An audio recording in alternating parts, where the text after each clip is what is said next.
বন্ধুরা, এই মুহূর্তে আমরা চলে এসেছি রামগঞ্জ, অর্থাৎ লক্ষ্মীপুর জেলার রামগঞ্জ থানার যে বদরপুর গ্রাম, যেটা করপাড়া ইউনিয়নে অবস্থিত, সেইখানে একটি গোরস্থানে আসার একটা বিশেষ উদ্দেশ্য আছে। সেটা হচ্ছে হজরত মাওলানা লুৎফুর রহমান রহমতুল্লাহ আলাইহির মাজার জিয়ারতের জন্য, যিনি এবছরই মারা গেছেন।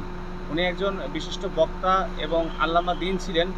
তো ওনার কবর জিয়ারতের উদ্দেশ্যে আজকে আমরা এসেছি। চলুন আমরা কবরটা জিয়ারত করি।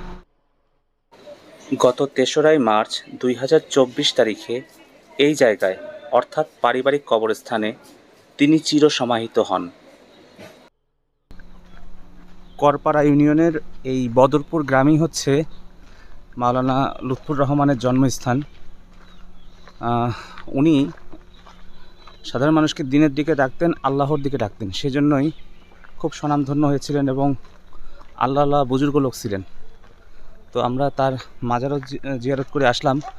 এখন ওনার বাড়িটা দেখাচ্ছি। এটা হচ্ছে ওনার বাড়ি। উনি এইখানে, এই যে পুকুর ঘাট দেখা যাচ্ছে, এখানে বসে থাকতেন। প্রায় সময় তাকে বসে থাকতে দেখা যেত। অবসর সময় বসে জিকির আজগার করতেন। এই হচ্ছে মাওলানা সাহেবের বাড়ি। এই টিনের ঘরেই খুব সাধারণ জীবনযাপন করতেন তিনি, আর চেষ্টা করতেন দিনের জন্য আল্লাহর রাস্তায় ব্যয় করার।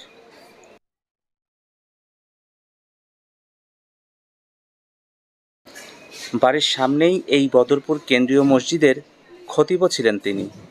স্থানীয় লোকজন তার তাফসির শোনার জন্য প্রতি জুম্মায় এই মসজিদেই ভিড় করতেন। তাফসিরুল কোরআন হিসেবে তার খ্যাতি সারা দুনিয়াব্যাপী। চলুন স্থানীয়দের মুখ থেকে তার সম্বন্ধে কিছু জেনে আসি। আসসালামু আলাইকুম।